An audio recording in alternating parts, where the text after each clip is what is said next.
America's economic future hanging in the balance as we look ahead now to the new and divided Congress. Democrats have been vowing to roll back President Trump's tax cuts, setting the stage for a heated debate on that issue with the GOP. Liz Peek is back with us, and Bob Cusack joins us well now from the Hill, where he's editor-in-chief. And Bob, let me start with you on the Wall Street Journal coming out with a story and basically saying the Dems are going to take aim at the so-called tax cuts for the rich. From people you speak to in Washington, what are the odds, whether it's a trade for infrastructure spending or middle-class tax cuts, that the Democrats would have any success in rolling back some of the Trump tax cuts? I think the chances are pretty low. Okay. I mean, Republicans are not going to agree to this. I do think that the Democrats vowed to at least repeal part of the tax law, but I think they've got to be careful because, remember, Obamacare became more popular when Republicans tried to repeal it. So that could happen with the tax law, but I don't think there's any deal where Republicans are going to say, yeah, I'll trade you X as long as you keep those tax cuts. I just don't see any trade on that tax law. It's an interesting comparison, the Obamacare comparison. That became such a big issue in these midterm elections in some swing districts. But anyway, Liz, I thought President Trump made some people a little bit nervous when he was speaking to Blake Berman at the news conference.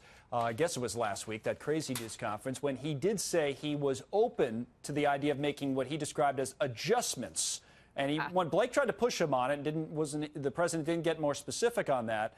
But that did, some people we spoke to said, well, let's be careful here about what we might be adjusting when it comes to these tax cuts. What do you think of that? I think actually what he was talking about was possibly raising the corporate tax. Right. Remember, that was kind of a big negotiation. How low could it go?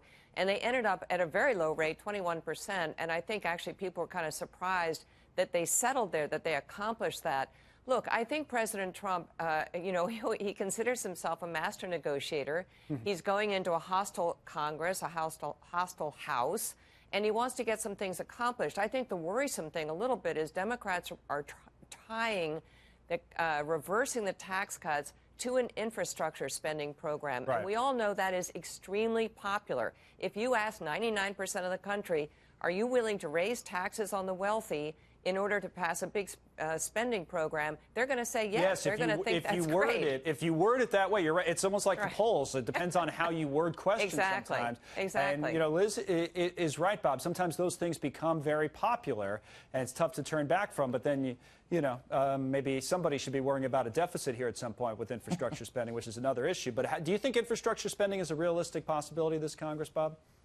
I think there could be a deal, but that's exactly right. I mean, how are they going to pay for it? I think there's going to be a lot of conservatives who were willing to certainly grow the deficit for a tax law, but they're not going to be going for that from a perspective of infrastructure. They're just not going to add to the debt level, which is really at record levels. So I think that there's going to be some momentum in the House, but whether the Senate would go along with it, I kind of doubt it. Seems like both of you guys are in the gridlock is good camp, and we're seeing there, which, by the way, might be finally some good news for markets after a 600-point down day today. Liz and Bob, thanks.